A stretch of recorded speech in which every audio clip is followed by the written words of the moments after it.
So in this video, we will talk about what's a better investment. Should you invest in Philippine stocks or should you invest in the US markets? What's a better investment? Philippine versus US stocks. That and more, including active, passive investing, dividend investing, mutual fund investing, everything you need to know if you are someone who's busy. Where should you put your money? Check this video out.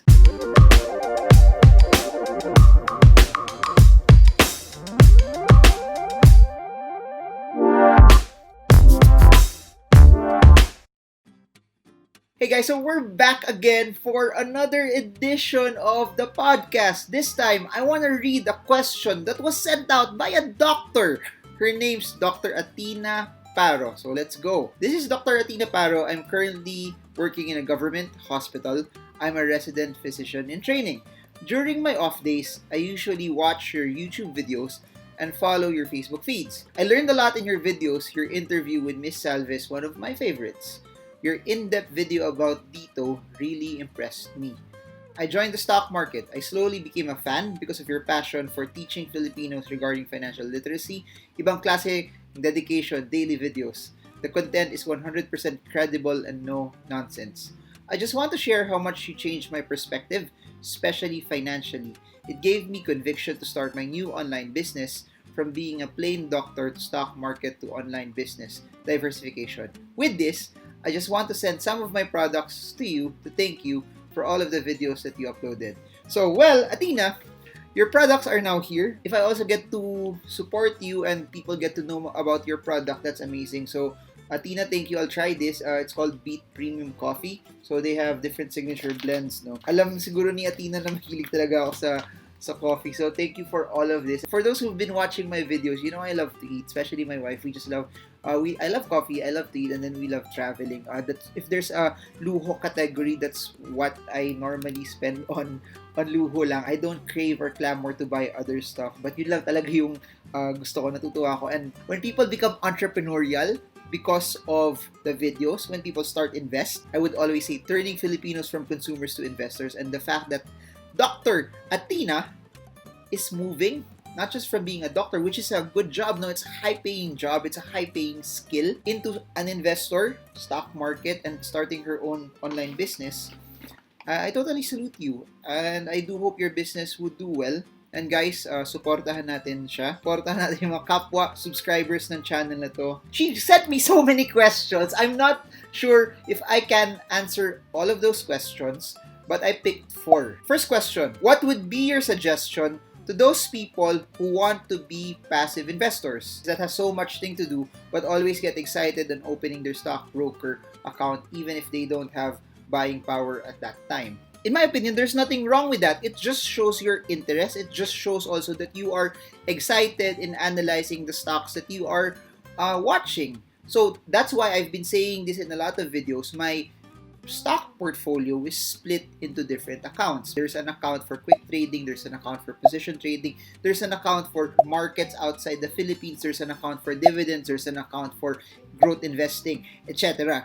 And that's what you can do also. You can have an account for your passive investing. The main goal, the main narrative on why you're doing this is long-term growth, long-term passive investing. I'm not gonna touch it, I'm not gonna sell it, I'm not gonna make any short-term decisions and transactions off of this. But you can also have another account where you're doing your buy sell using support and resistance, or you can do quicker trades also through that. It's nice to do it now while you're starting, while you're excited, so that you get to see also where your competence is. Are you better off as a passive investor? I'm not just saying in terms of skill also, but in terms of where will you actually earn. Baka mamaya you wanted to be a passive investor, but upon looking and seeing details and doing it for 1, 2, 3 years already, mas magaling ka pala mag-trade ng markets, but you will only know it once you start doing it. You will only know it once you start putting in the time, putting in the effort, and putting in the capital. So my answer to that is this. If you're excited, go. Open another account, open another broker, put your capital there, but you have to define your rules. Etong broker na to, short term. Etong broker na to, quick trade. Etong broker na to, I'm not gonna use it for the long term. So what does that mean? Bawal maipit doon. If your goal there is short term, if you make a mistake, you better cut, you better get away. But in this broker, where your goal is to be a passive investor, if your stock goes down, if your fund goes down, you don't need to cut because it's part of your plan eh.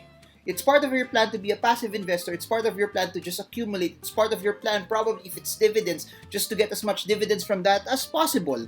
So that's what I'm trying to say. So do it. And ako rin naman eh, I'm saying this also from experience kasi before, ganun din ginagawa ko, I didn't have a clue, and I guess that's one of the reasons why I started writing the books, the seminars, the videos like this is so that I can share my journey because I was totally clueless. I didn't know what to do. So what I'm giving you guys lang is a layer of structure that you could do it that way. You don't have to copy the way I do it, but that's one way for you to be able to do it as well. So I hope you're getting this. I hope this is something that's helping you. I forgot to introduce myself. My name's Marvin Germo. I'm a stock market trader and investor, and I've been investing for over a decade. If you want content like this, stock trading, stock investing, things that will uplift you and things that will help you reach your goals of financial freedom, like, share, subscribe, and smash that bell so you get updated every time I come up with new content about investing and about the stock market.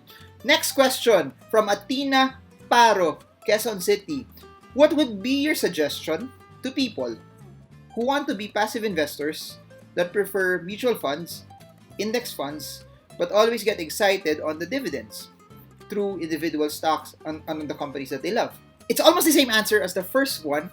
It doesn't matter eh. You can have both. Who says you have to pick one? I'm a big and firm believer of the stock market, but I have index funds. I'm a big and firm believer of the stock market, but I have managed funds. So it has to come to a point that you understand it this way. Mutual funds, UITFs, VULs, property, crypto, the right crypto, the legal crypto, stocks, bonds, ETFs, REITs, they're all assets eh.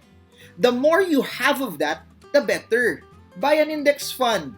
Buy that stock that you are into dividends. If you get excited about the dividends, then go for it. Ako rin naman eh, when I started out, I just started with managed funds also. I just started watching funds. Doon ako nagsimula eh. From that excitement came curiosity that, pwede pala ako mag-stocks eh. Then I figured out na mas gusto ko pala yung stock market. When I figured out na mas gusto ko yung stock market, I still had mutual funds because it's diversification. I still had mutual funds because I knew that just in case I made a mistake, because I'm not perfect. You all know this. Sino yung perfect? Asawa ko lang yung perfect. Comment below kung naniniwala kayo doon. Asawa ko lang yung perfect. If you make a mistake, not all of it is there eh. And diversification is so important. Diversification is so real, especially right now. And just to be real to everyone, August 2020, I have some investments and businesses because of the lockdown, because of the virus, are not doing so well. Some of our brick and mortar businesses are still closed up until now. Kung nandun lahat ng negosyo ko, andun lahat ng investments ko, then we would be hit. I invested in a startup a few weeks before the lockdown. Because everything's closed, they weren't able to process a lot of stuff. Kung nandun lahat din, naka-all in ako dun, then I would have been hit. In the same way as I'm so passionate about the stock market, I would always tell people to double down, put a lot there. Huwag niyo iasa lahat doon. But here's what I want to tell you also. Investing, stock trading, and everything else in between, it's not just about being excited about it eh. Because there will be days that you won't be excited about it. And that's where discipline and commitment will come in. And that's where your goals will come in. That how big, how massive is your goal.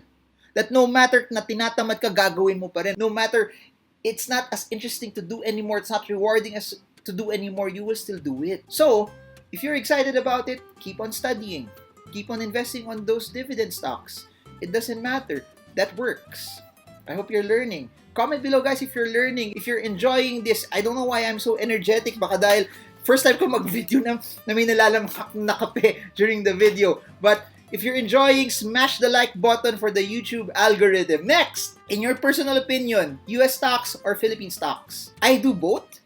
But there's a difference on why I do it. If you haven't seen my videos on my backstory, and guys, ang daming videos on my backstory, just look at it at the start, no? Kasi madami nagsisend din ng questions. Paano ako nagsimula? Magkano nilagay mo sa stock market? They're all in the older videos. But I started Philippine stocks first. Nag-US stocks na lang ako 2013, so it's just 7 years from now. Unlike investing in the Philippine markets, it's longer and more than a decade.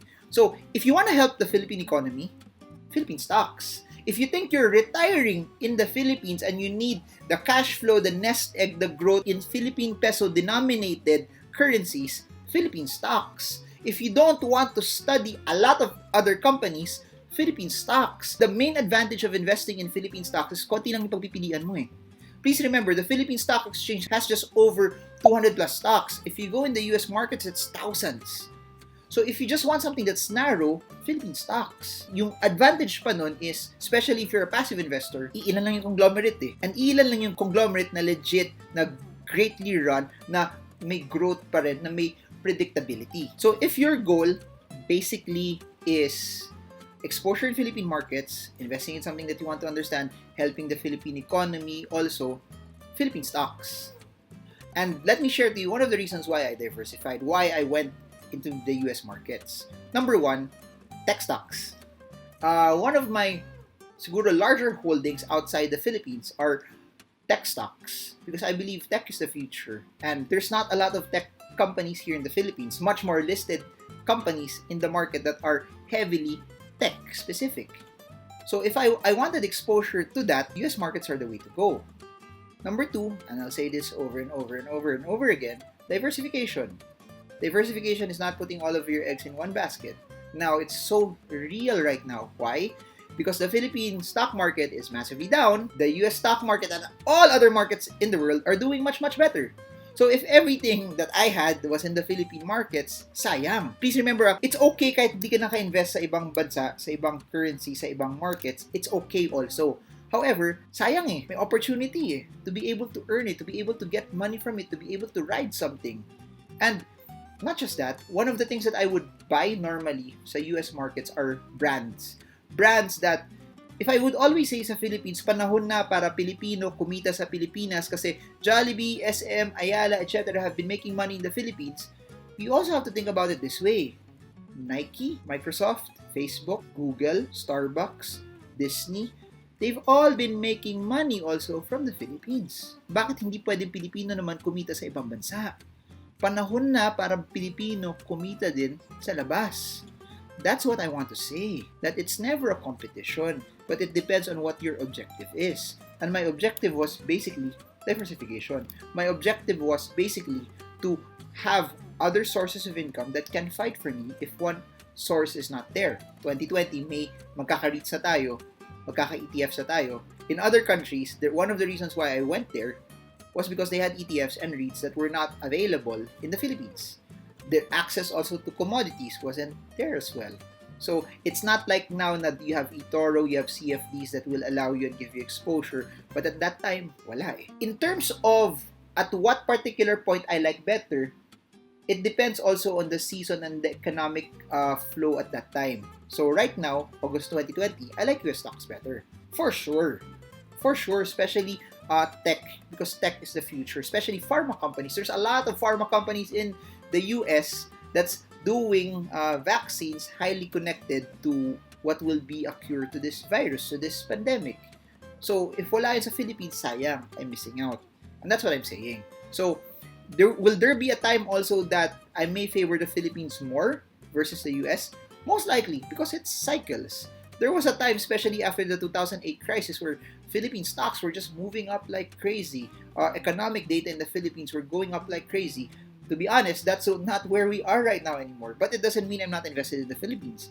I'm positioning either for quick trading, or I'm positioning also for some stocks that I know will still thrive in this time, or for some stocks that, if you've seen the previous videos, I believe when everything else starts to recover, they'll be right smack in the middle of it.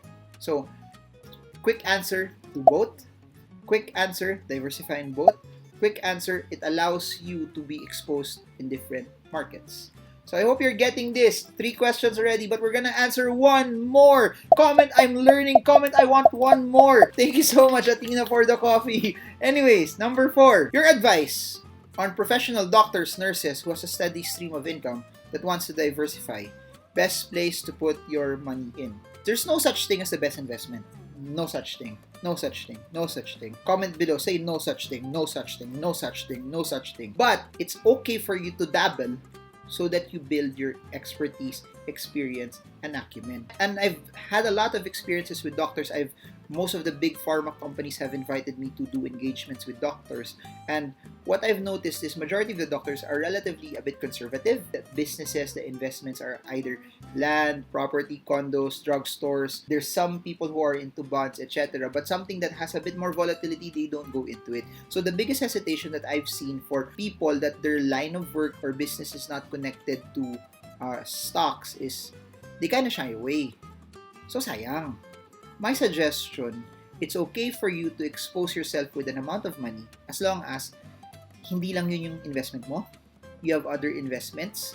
It's a smaller portion of your entire portfolio.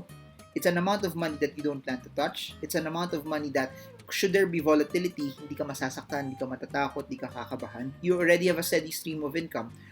If you have a steady stream of income, by all means, don't be scared to invest at the prime of your years. By all means, don't be scared to put in as much as you can right here, right now. Iba yung laro pag walang pumapasok versus madami pang pumapasok na cash flow. So, my suggestion to doctors and nurses, if money's coming in right now, try to dabble in as much, try to practice as much, try to learn as much, try to build that skill. Because, so that, for example, you're in your 30s or you're 35, pagdating mo ng 45, pagdating mo ng 50, you have 10 to 15 years of investing experience on your belt.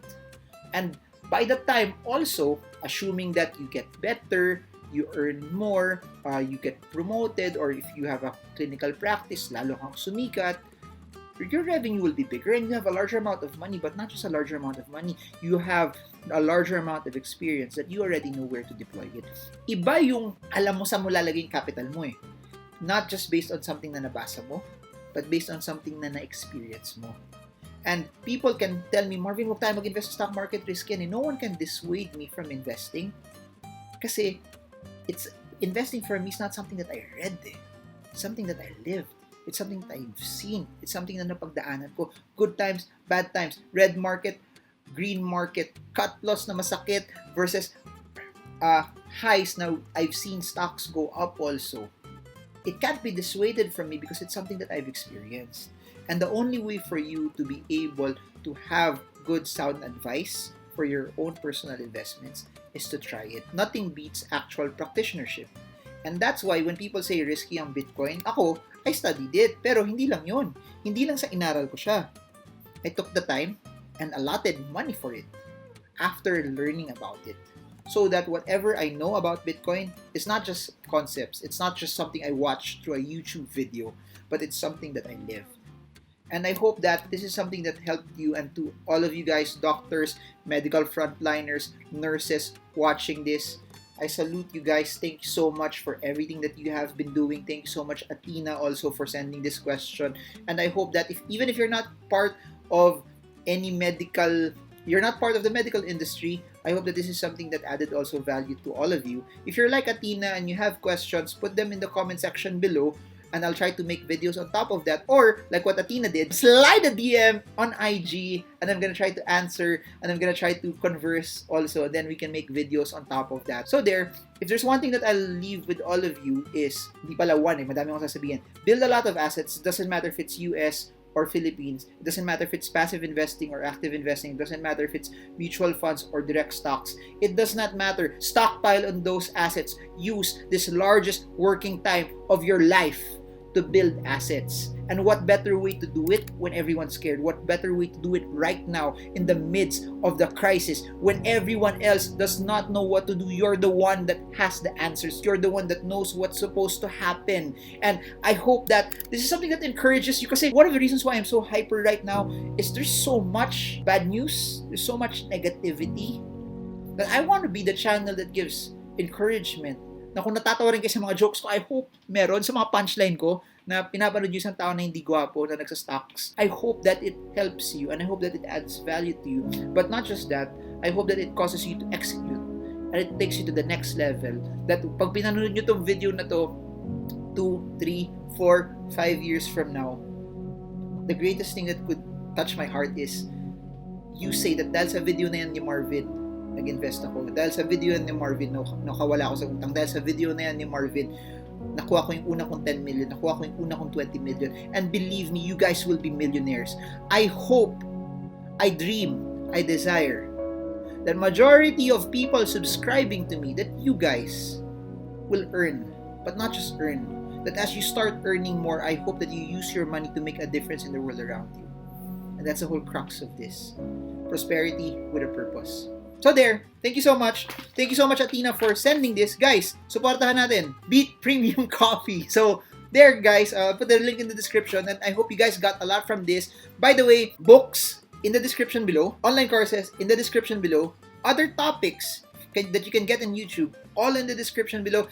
Click it, like it, subscribe it, share this. Parang awan nyo na, bigyan nyo na pagkakataon ng isang taong hindi sobrang gwapo. So, that's it for now. Marvin Germo. I hope this video helps you trade well, trade strong, trade smart. See you all again soon, guys, and God bless you all.